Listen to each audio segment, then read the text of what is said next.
the WNBA has refused to show Angel Reese's WNBA debut.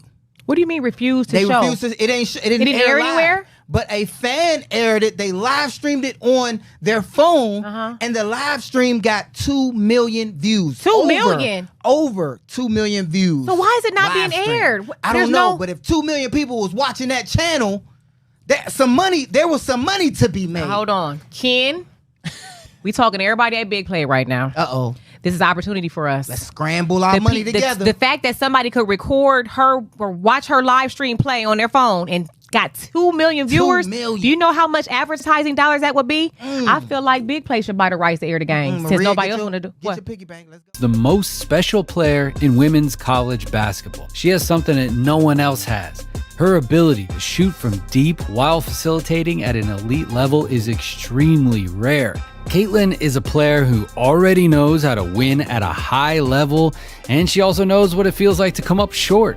Last year, she made it all the way to the national championship game and went away empty-handed. Carrying the load for Iowa, Caitlin was considered not only the best shooter in college, but maybe even the best playmaker too. Something pretty unthinkable because no woman has ever dominated college basketball the way she has. But unfortunately, in 2023, the NCAA already had their queen, Angel Reese. She had not only broken the double-double record with 34 last year, she also beat Caitlin in the 2023 national championship, and then kind of disrespected her in front of the whole world at the end of the game. At the end of the game, what happened? Angel Reese following you around, pointing to her ring finger and taunting you? Honestly, I have no idea. I was just trying to get to the handshake. The rivalry between LSU and Iowa had just begun though, and as the two most influential women's basketball players in history competed for the world throne, these two stars elevated their teams and women's basketball at the same time.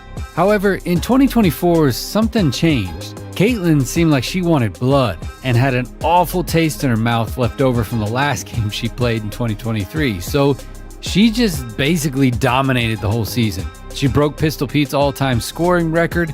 She led her team to a #1 seed going into March Madness, and after Caitlin and Iowa handled business in the first 3 rounds, the time had come.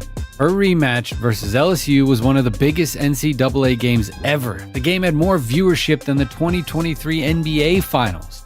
April 1st, 2024, hell. Next, since Caitlin's being denied, she comes off the off-ball screen and then she dribbles right at her teammate for the backdoor dime. And on the next offensive possession, LSU makes another poor mistake. They go under another screen and Caitlin dots their eyes out from deep. And now LSU has to rely on their inside game. Here Reese catches it on the block and immediately sees a double, but she's poised enough to kick it out, makes the right pass for an easy assist. But you have to get back on defense when playing Iowa, remember? And this is what happens when you don't. Caitlin gets an easy assist on the fast break. Flau'jae had an amazing second quarter as well. She comes off a curl and catches it in the mid-range and sizes up her defender and literally shoots right over her to knock down the midi. Flau'jae comes right back down and knocks down another tough mid-range. Right back to Caitlin, who answers with a tough move between 2 people and dishes it out to O'Grady for a nice little jumper. And then on the last play of the quarter, Flau'jae comes back and goes one-on-one and hits her defender with a tough spin move and finishes over the tall O'Grady to beat the buzzer. The second quarter was basically the Flau'jae Clark show. We go into halftime tied up at 45 apiece. But come on, we all know Caitlin is Caitlin. She starts off the third quarter pulling up from deep with barely any space to get a shot off, and of course she knocks it down. But then right back at the other end, Angel gets the ball in the post. She's fallen out of bounds and makes a great pass to Flau'jae, who does this nice little 45-degree cut for the easy finish.